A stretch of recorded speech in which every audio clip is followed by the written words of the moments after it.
Bom dia, mais uma manhã com Deus, priorizando a palavra de Deus. E nesta manhã do dia 30 de março, nós vamos meditar de 2 Samuel, do capítulo 22 ao capítulo 24. E que a paz do Senhor encha o teu coração nesta manhã. Hoje nós vamos finalizar o livro de Samuel e vamos entrar em Reis, né? Que tem Primeira Reis e Segunda Reis. Nessa última etapa do livro de Samuel, o segundo livro, nós vamos ver no capítulo 21, que era a leitura de ontem, os vingados gibeonitas, né? Você deve estar lembrado que os gibeonitas fizeram um acordo com Israel, lá na época de Josué, está lá relatado em Josué 9, 3 a 15, por não consultar a Deus, eles fizeram essa aliança com os gibeonitas. O que acontece? A casa de Saul descumpriu com esse povo, né? A aliança era de preservar os gibeonitas, lutar pelos gibeonitas, né? Zelar pelos gibeonitas, né? Quando se tem uma aliança, você guerreia as guerras do outro.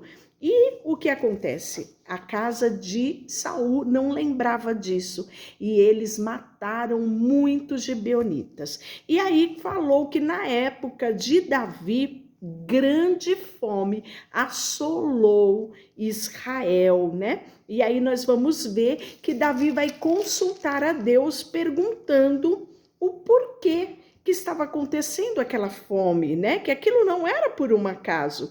E aí nós vamos ver que Deus disse a Davi o que tinha acontecido. A casa de Saul tinha desonrado, tinha quebrado a aliança com os gibeonitas. E aí Davi vai até os gibeonitas, consultam eles e pergunta como que ele poderia reaver aquela situação, como ele poderia honrar os gibeonitas, né? Já que a casa de Saul tinha desonrado com morte. E aí os gibeonitas pediram a morte de 7 homens da casa de Saul, né? E aí Davi, na verdade, vai poupar apenas Mefibosete por causa da aliança que ele tinha com Jonathan, né?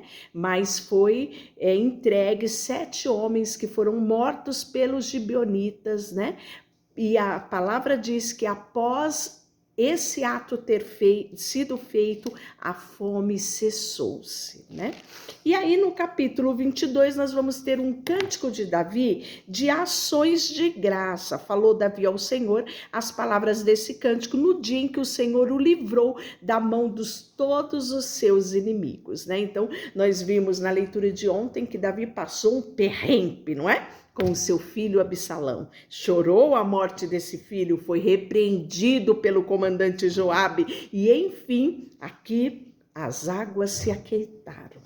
Davi reinou novamente, né? Era reconhecido, Davi até hoje é reconhecido como o grande rei de Israel, né? E aí aqui ele faz uma ação de graça ao Senhor, né? Porque ele olhou a trajetória dele e ele viu o cuidado de Deus, as mãos estendidas de Deus, mesmo quando era necessário. Deus sim o repreendia quando ele errava, mas Deus estava sempre presente, né? E aí ele fala: o Senhor é a minha rocha, a minha cidadela, o meu libertador, o meu Deus, o meu rochedo em quem me refugio, o meu escudo, a força da minha salvação, o meu baluarte, o meu refúgio, né? E aí ele fala: do alto me estendeu ele a mão e me tomou. Então Davi vai relatar nesse cântico aqui a trajetória de vida dele, né? Os dificuldades, as guerras, os momentos difíceis, mas a presença de Deus em todos os momentos. E nós precisamos ter essa convicção de que, independente das circunstâncias que passamos, Deus está conosco, né? E que as circunstâncias difíceis que nos vêm, é através dela que Deus cuida de nós. É através das circunstâncias difíceis, os problemas e as dificuldades que nós amadurecemos, que nós crescemos, que nós aprendemos a valorizar todas as coisas que Deus nos dá. Nada é por um acaso. E aí Davi declara esse cântico de ação de graça, né? E é um cântico longo, porque você vai ver que ele tem 51 versículos. Depois você medita um pouco mais nele. Depois 23 é as últimas horas de Davi, né? Davi já está no final do seu tempo, né? E são estas últimas palavras de Davi, palavra de Davi, filho de Jessé, palavra do homem que foi exaltado, do ungido do Deus de Jacó, do salmista de Israel. O Espírito do Senhor fala por meu intermédio, e as suas palavras estão na minha língua. Disse, ó Deus de Israel, a rocha de Israel a mim me falou, aquele que domina com justiça sobre os homens, que domina no temor do Senhor, é como a luz da manhã, quando sai o sol, como a manhã sem nuvem, como o esplendor depois da chuva, faz brotar da terra a erva. Não está assim com Deus a minha casa, pois estabeleceu comigo uma aliança eterna, em tudo bem definida e segura. E não me fará ele prosperar toda a minha salvação e toda a minha esperança?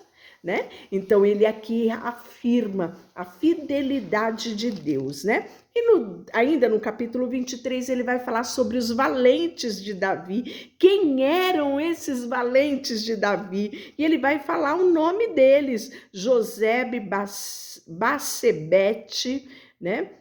Filho de Taquemone, o principal dos três, né? E aí vai falar que este brandiu a sua lança contra 800 e os feriu de uma vez. Olha só a bravura desse guerreiro. Depois vai vir Eleazar, filho de Dodó, filho de Aoi, né? Entre os três valentes que estavam com Davi quando desafiaram os filisteus ali reunido, né? Então ele vai trazer uma pequena bibliografia, talvez, né? Desculpe, sobre esses valentes de Davi, quem eles eram e os feitos dele, o porquê que eles eram considerados valentes de Davi, né? Fala de quão valoroso eles foram nas batalhas, né?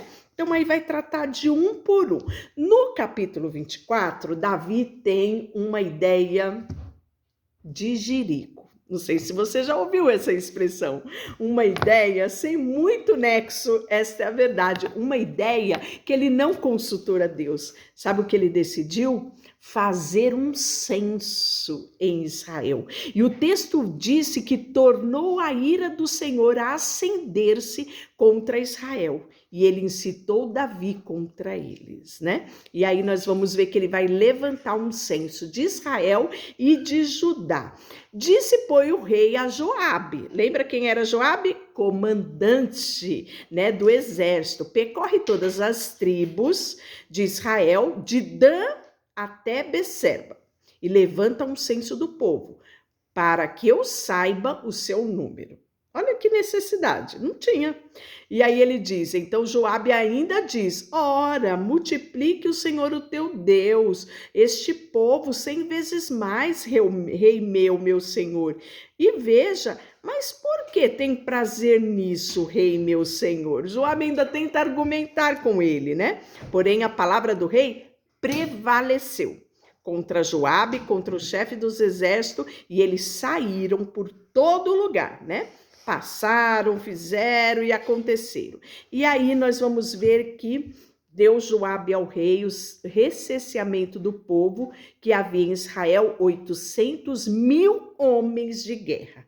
Então aí nós tínhamos visto lá atrás, né? Ainda no Pentateuco, quem eram esses homens aptos para a guerra? Eram aqueles acima de 24 anos. Esses eram classificados como homens aptos para ingressarem no exército, para irem para a guerra, né? E sabe quantos eram eles? 800.000 homens de guerra que puxavam da espada, e de Judá eram 500.000, né? E aí sentiu Davi bater-lhe o coração depois de haver feito recear sempre o povo, e disse o Senhor, muito pequeno que eu fiz. Olha que interessante, ele fez e ele sentiu um aperto no coração dele, né? O coração dele bateu mais forte, ele na hora sentiu que tinha pecado contra o Senhor. Olha só, isso deve também acontecer comigo e com você. No nosso relacionamento com Deus, nós precisamos saber e estar sensíveis quando desagradamos a Deus. Um cônjuge, por exemplo, você sabe quando você agrada ou desagrada o seu marido, quando você agrada ou desagrada um amigo. Nós precisamos saber quando agradamos e desagradamos a Deus, né? Isso quer dizer maturidade de relacionamento que você adquire com Deus. E este relacionamento precisa crescer para chegar nesta maturidade. Davi soube que tinha desagradado a Deus, e aí ele fala para Deus: peço-te que me perdoes da minha iniquidade, porque procedi muito loucamente. E aí o texto fala, né, que levanta-se Davi pela manhã e a palavra do Senhor veio através do profeta Gade. Lembra que eu falei que esse profeta, ele e Natã, são eles que vão ajudar a fazer o livro de Samuel? Está aqui, o profeta Gade, né? E ele vai até Gade, ele vai até Davi e diz: assim diz o Senhor, 3 coisas lhe ofereço, escolhe uma delas para que eu te faça. Olha só, a consequência do pecado de Davi, Deus ainda deixa ele escolher entre 3 coisas. Sabe o que é isso? Isso é maturidade no relacionamento com Deus, né? E aí o texto fala que ele escolhe qual ele, né? Então disse Davi a Gade: estou em grande angústia, porém caiamos na mão do Senhor, porque muitas são as suas misericórdias, mas nas mãos do homem não caia eu. Então ele fez a escolha sabendo que mesmo ele tendo pecado, ele conhecia a misericórdia de Deus. Olha que coisa linda, não é?